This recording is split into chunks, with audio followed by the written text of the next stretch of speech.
Last time we have started with the casting defects. Uh, what are the various factors which are responsible for the occurrence of defects in the casting? So there are so many factors we have seen, and whenever we are working with the casting process, almost sometimes it may goes around 10% of the scrap we are producing.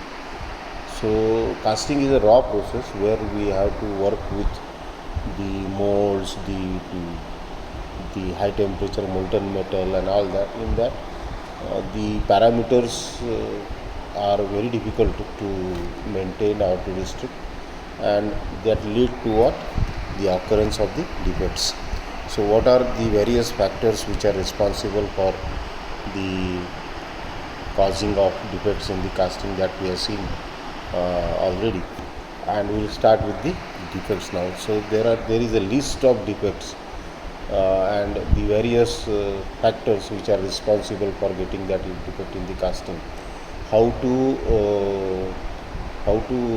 we can say restrict that, how to protect the casting from that sort of defect, what are the remedies, त्याच्यावरचे उपाय काय ते पण आपण पाहू.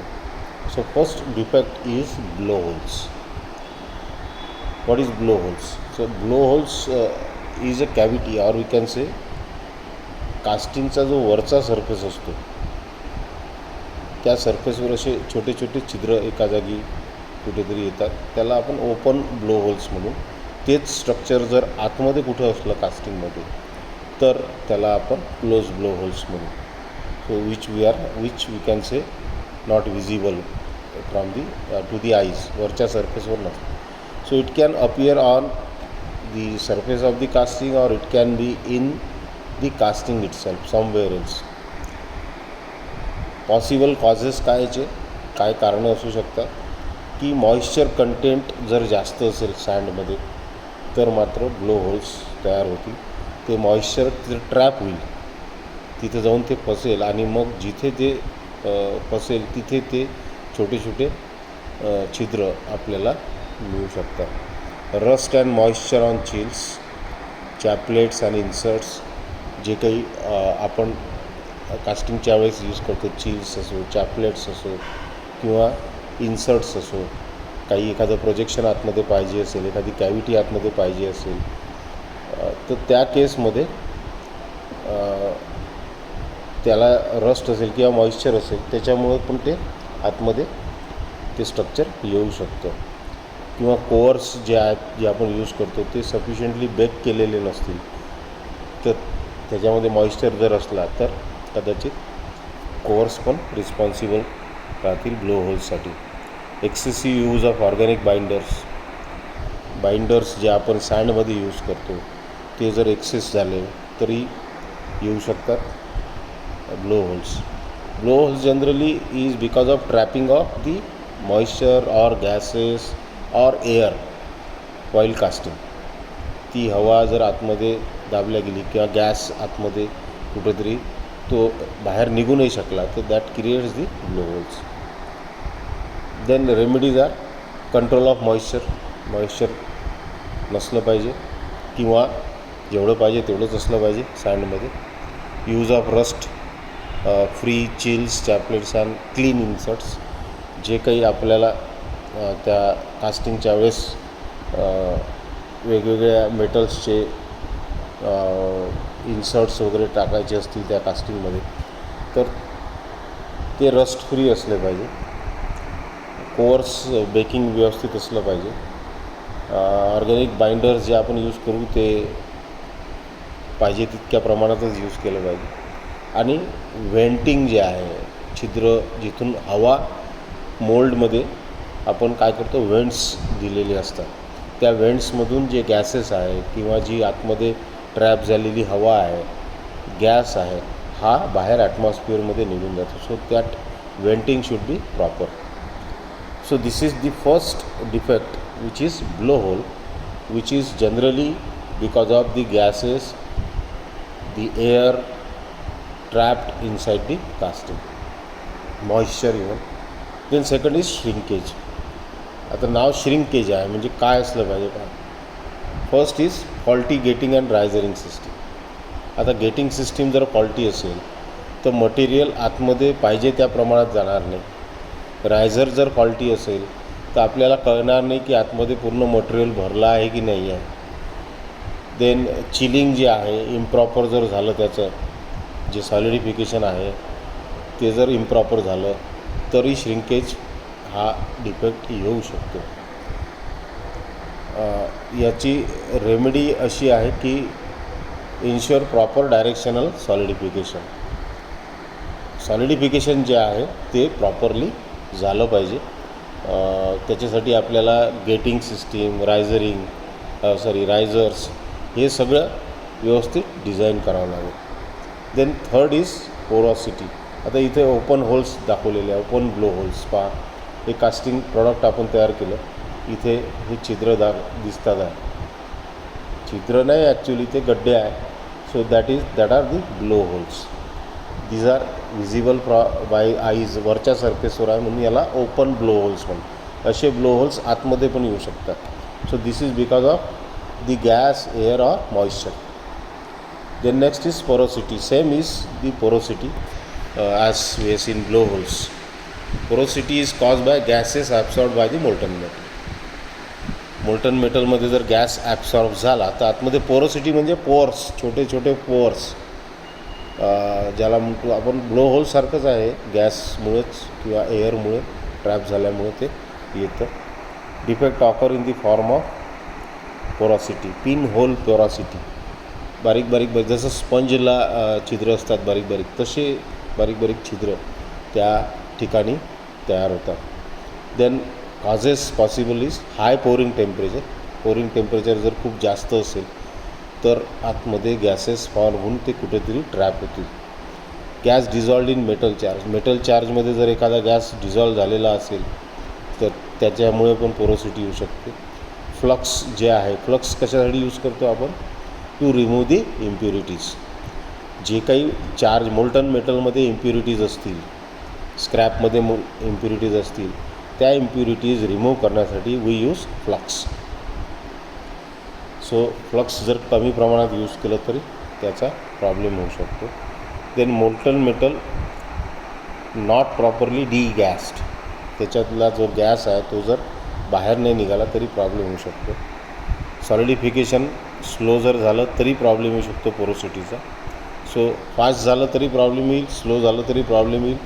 त्याचा जो सॉलिडिफिकेशनचा rate आहे तो पण आपल्याला कंट्रोल करावा लागेल व्यवस्थित. देन मॉइश्चर जर जास्त झालं किंवा परमेबिलिटी जर नसली, म्हणजे आतमधले गॅसेस जर बाहेर निघून जात नसतील तर आतमध्ये ते ट्रॅप करतील आणि त्याच्यामुळे पोरोसिटी होऊ शकतं. रेमेडीज काय उपाय याच्यावरचे?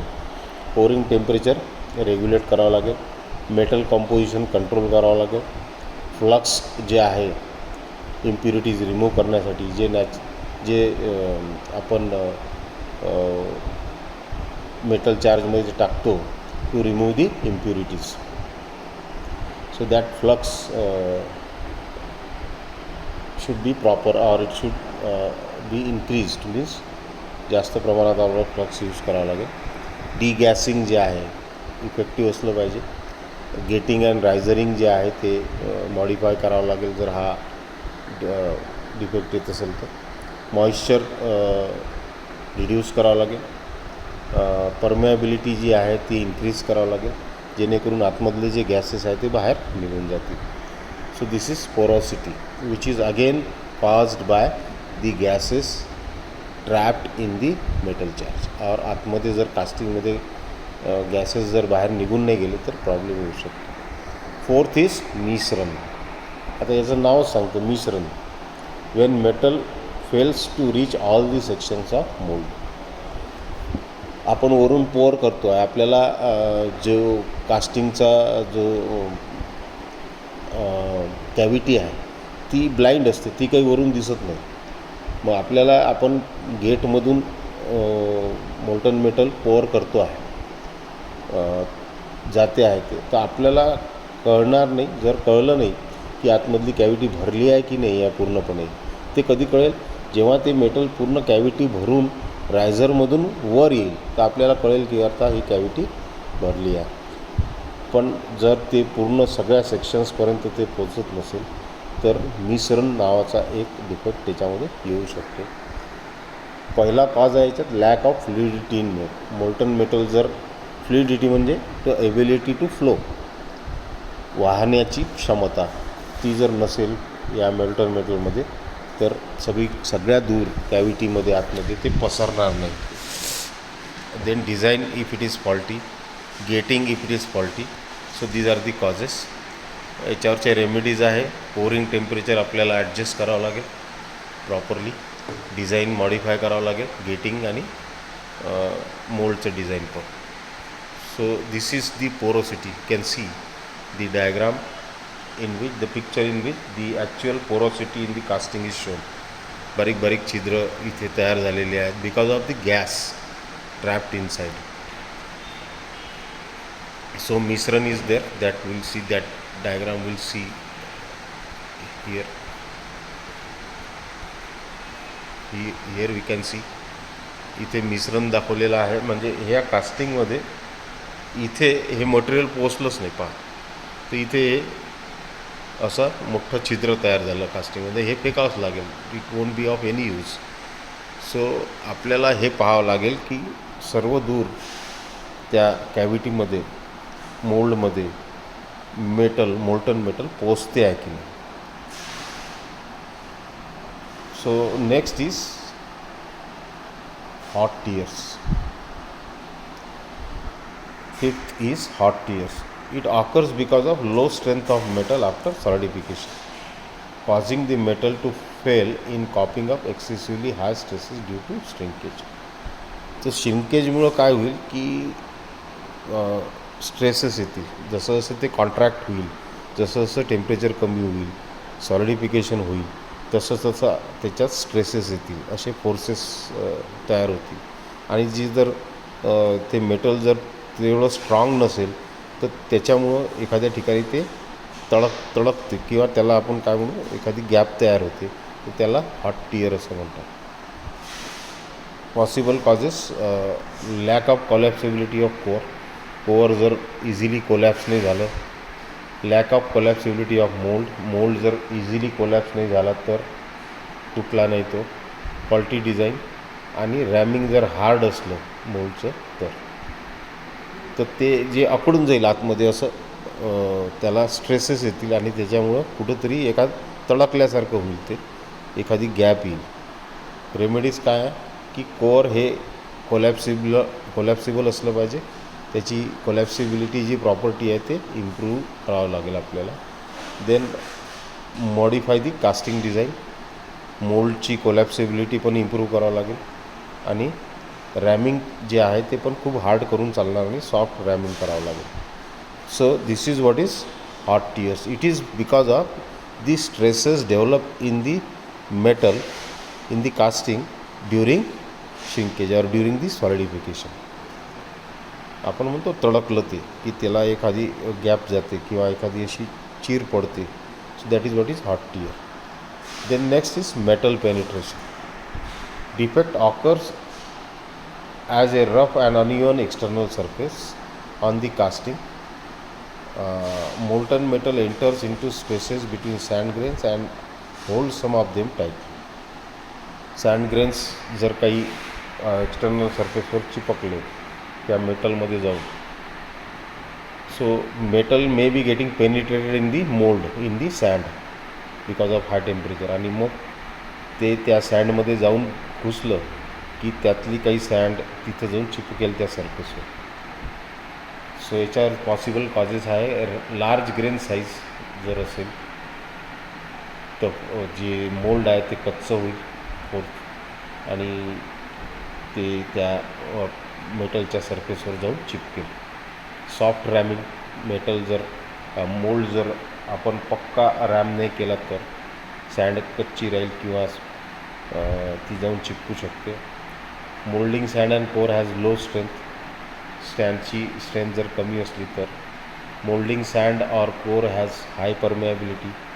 जर परमिएबिलिटी म्हणजे आता दोन सँडच्या पार्टिकलमध्ये असणारी जी गॅप आहे, जे पोअर्स आतमध्ये आहे, ते खूप जास्त असले तर ती स्ट्रेंथ जी आहे ती मोल्डची ती कमी राहील आणि मग ती सँड जाऊन त्या मेटलमध्ये चिपकू शकते. Pouring temperature of the metal if it too high, खूप जास्त प्रमाणापेक्षा जर असेल तरी पण आपल्याला हा डिफेक्ट येऊ शकतो. Then what are the remedies? The grain size of the सँडचे जे कण आहे ते एकदम फाईन असले पाहिजे, जेणेकरून स्ट्रेंथ जी आहे मोल्डची ती जास्त मिळेल. प्रोव्हाइड हार्ड रॅमिंग करून आपण स्ट्रेंथ वाढवू शकतो. Suitably adjust the pouring temperature. So these are the remedies म्हणजे उपाय की मेटल पेनिट्रेशन नाही आलं पाहिजे, की मेटल पेनिट्रेट नाही झालं पाहिजे सँडमध्ये, आणि मग जर ते पेनिट्रेट झालं तर मग मात्र सँड त्या सरफेसवर मेटलच्या चिपकेल आणि तो सरफेस खराब होईल. This is hot tear. हे बघा इथे तडकलं. Why it is occurring? Because of the stresses during solidification. आपण पाहिलं होतं, that is known as hot tear. तडकल्यासारखं झालेलं आहे. This is metal penetration. पहा इकडे ही सँड जाऊन चिपकली आहे. हे मेटल जे आहे, जे आपण आतमध्ये कास्टिंग त्या मोल्डमध्ये टाकलं होतं, ते जाऊन त्या सँडमध्ये घुसलं, पेनिट्रेट झालं आणि मग त्याचा शेप असा आला. पहा 2-3 ठिकाणी असं दिसतं जास्तीचं मटेरियल ते आतमध्ये घुसलं त्याच्यात, मोल्ड कच्चा असल्यामुळे. So this is metal penetration. Then 7th is cold shots. So there can be a question in the exam that list out the casting defects, or list out any 5 or any 7 casting defects, list out its possible causes and also give the remedies. So you must be able to explain these defects. 7th is cold shots. So when two streams of molten metal approach each other in the mold, दोन वेगवेगळ्या दोन प्रवाह, आपण 2 गेटमधून metal pour करतो आहे, approach each other in the mould from opposite direction, वेगवेगळ्या डायरेक्शनमधून येऊन मिसळून राहिलेले आहे. Establish a physical contact between them but fail to fuse together. पण मिसळले नाही गेले ते व्यवस्थित. Resulting in discontinue between them is known as cold shot. 2 ठिकाणाहून आपण मेटल टाकतो आहे, ते मेटल आतमध्ये कॅव्हिटीमध्ये जाते आहे 2 अपोजिट डायरेक्शनमधून वेगवेगळ्या ठिकाणाहून, आणि तिथे जाऊन ते मिसळलं जर नाही, व्यवस्थित मिक्स नाही झालं, तर त्याच्यात कुठंतरी एक पार्टिशनसारखं येऊ शकते. त्याला काय म्हणतो आपण? Cold shot. पॉसिबल कॉजेस काय आहे? Lack of fluidity, flowing ability जी आहे ती जर कमी असेल मेटलची, faulty design, faulty gating. Then remedies: adjust pouring temperature, modify design, modify gating system. Cold shot. Then 8th is cuts and washes. So cuts and washes का बरं येऊ शकतात? की मोल्ड आणि कोअरची स्ट्रेंथ जर कमी असेल, बाइंडर जे आपण यूज केलेलं आहे सँडमध्ये ते जर व्यवस्थित यूज केलं नसेल किंवा नसेलच, त्यावेळेस ही डिफेक्ट येऊ शकतो. आणि गेटिंग सिस्टीम जर बरोबर नसेल तर याच्यामध्ये रेमेडीज जे आहे ते कोअर स्ट्रेंथ आणि मोल्डची स्ट्रेंथ आपल्याला इम्प्रूव्ह करावं लागेल. बाइंडर आहे किंवा फेसिंग सँड आहे, कोअर सँड आहे, हे बाइंडर जास्त टाकावं लागेल याच्यामध्ये, आणि गेटिंग सिस्टीम इम्प्रूव्ह करावं लागेल. सो हे कोल्ड शॉट आपण पाहिलं की 2 फ्लो जाऊन मिसळले नाही व्यवस्थित, म्हणून एक पार्टिशनसारखं तयार झालेलं आहे, हे मिश्रण आहे. Then next is inclusion.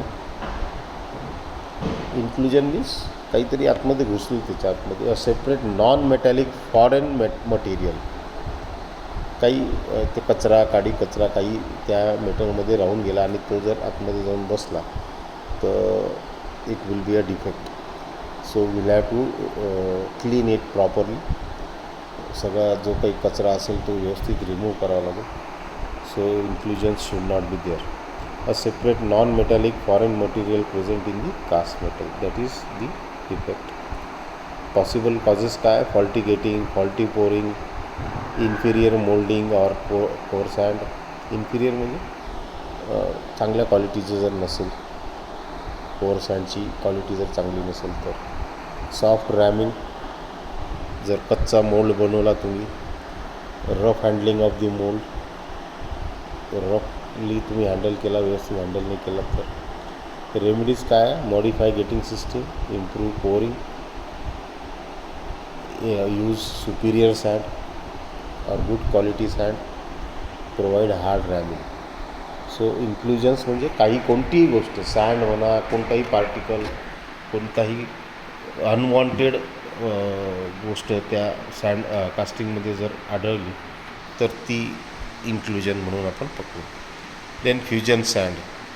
Fusion sand म्हणजे सँड जर फ्यूज झाली त्याच्यासोबत, सारखं आहे काही एक डिफेक्ट. तो defect appears as rough glossy surface over the casting because the sticking of sand due to high temperature. So sand जर वरच्या सरफेसवर हाय टेम्परेचरमुळे चिपकली तर असा एक रफ सरफेस, ग्लासी, चमकदार असा तयार होईल. त्याला आपण काय म्हणू? Fusion sand. तर ते कशामुळं होतं की सँड जर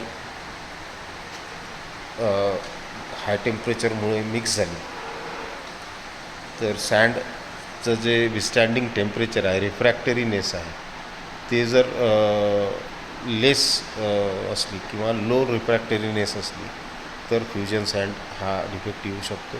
गेटिंग सिस्टीम फॉल्टी असेल तरी येऊ शकतो. हाय टेम्परेचरवर जर तुम्ही पोर करत असाल रिक्वायरमेंटपेक्षा टू हाय टेम्परेचर तरी हा डिफेक्ट येऊ शकतो. आणि फेसिंग सँड जर पुअर असेल, फेसिंग मीन्स जी वरच्या सरफेसवर म्हणजे कोप आणि ड्रॅग, जे मोल्डचे दोन भाग आहे त्याच्या मधात जी सँड टाकलेली आहे वरून, आपण सेपरेशनसाठी इझिली सेपरेट झाले पाहिजे म्हणून, ती जर पुअर असेल तरी ती it will get trapped and will get a rough surface on the casting. So the remedies are improve the refractoriness of the sand. सँडची जी प्रॉपर्टी आहे, एबिलिटी टू विस्टँड to high temperature, refractoriness, that should be improve. Moulding, modify getting system. Almost in all the defects, remedies of the defects, you will see modify the mold design, modify the gating system, modify the risering system. So हे ज्या 2-3 गोष्टी आहे ह्या इतक्या important आहे की याच्यामुळं हे इतके सारे डिफेक्ट्स येऊ शकतात. So improper refractiveness of the sand, modify gating system, pouring temperature जे आहे ते पण खूप इम्पॉर्टंट फॅक्टर आहे, पॅरामीटर आहे याच्यामधलं. ते जर आपण पाहिजे तेवढं ठेवलं नाही, त्याच्यापेक्षा जास्त झालं तरी प्रॉब्लेम येईल, त्याच्यापेक्षा कमी झालं तरी प्रॉब्लेम येईल. क्वालिटी जी आहे फेसिंग सँडची, जी फेसवर, जी वरच्या सरफेसवर आपण टाकतो ती पण इम्प्रूव्ह करावं लागतं. So this is what is fusion sand, the sand which will get fused with the casting and will appear on the surface in the form of a rough structure. खरखर असा वरती तयार होईल. Then drops. Defects occur as irregular deformation in the casting. Sand breaking away from mold and drop into molten metal. आता again this is because of the sand. त्या मोल्डमधली काही sand तुटली आणि ते जर मोल्टन मेटलमध्ये जाऊन बसली तर जो शेप आहे तो आपल्याला पाहिजे तसा मिळणार नाही. डिफॉर्मेशन म्हणजे वेगळा शेप मिळू शकतो. तर याच्यामध्ये ज्या पॉसिबल कॉजेस आहेत ते लो ग्रीन स्ट्रेंथ म्हणजे जी एकमेकांना धरून ठेवणे किंवा चिपकणे, ती जर व्यवस्थित नसेल, बाइंडर जर यूज केलं नसेल व्यवस्थित, रॅमिंग जर व्यवस्थित झालं नसेल तर देर जी सँड आहे ती तुटून त्या मोल्डमध्ये तुटून मोल्टन मेटलमध्ये पडू शकते. Too soft ramming, inadequate reinforcement of sand जर पक्की आपण केली नाही, तो जर मोल्ड जो आहे तो रॅमिंग जर व्यवस्थित केलं नाही तर so this drops may occur as a fault, or you can say defect. Then green strength can be increased as remedies. Increase green strength, त्याच्यामध्ये आतमध्ये बाइंडर वगैरे व्यवस्थित टाकून त्याला जे आतमधला फोर्स आहे एकमेकांना चिपकण्याचा त्या सँडचा, तो इम्प्रूव्ह करावा लागेल. रॅमिंग हार्ड करावं लागेल. रॅमिंग म्हणजे ते त्याला थापटणे ज्याला म्हणतो आपण, धुम्मस करणे. Provide adequate in reinforcement of sand projection. So reinforcement जे आतमधले जे फोर्सेस आहे एकमेकांना धरून ठेवायचे सँडचे, ते आपण इम्प्रूव्ह करू शकतो with the help of using the gaggers and the nails. स्टीलचे काही आपण याच्यात टाकून, जसं आपण कॉन्क्रीट बनवतो. कॉन्क्रीट कसं बनवतो की पहिले आपला स्टीलचा स्ट्रक्चर आपण तयार करतो बार्सच्या सहाय्याने, ताराने, आणि मग त्याच्यावर सिमेंट, रेती आणि गिट्टी हे टाकतो. So that structure is a RCC structure, reinforce cement concrete. So that provides a lot of strength. आपला जो घराचा स्लॅब असतो तो खूप मजबूत असतो. कशामुळं? Because of the RCC, that is reinforce cement concrete. त्याच्या आतमध्ये लोखंड टाकलेलं असतं. Same we can use if we require more strength in the mould. ही फ्युजन सँड दाखवलेलं आहे की सँड हाय टेम्परेचरमुळं जाऊन फ्यूज झालेली आहे आणि ते कास्टिंग खराब झालेलं आहे. Then there is inclusion. हे पहा इथे कोणताही फॉरेन पार्टिकल जाऊन दिसते आहे, काही गोष्टी इथे जाऊन बसल्या आणि ते कास्टिंग तसं खराब झालेलं आहे. So inclusions can be there. Then there is shift. So this from this shift there are some in all 20 defects in casting. So 12 to 20 we'll see in the next video lecture. So up to these drops we have seen. So right from the blowholes to the drops, the defects we have seen. What are the defects, how they are occurring, what are the causes because of they are occurring, what are the remedies on that. That all we have seen.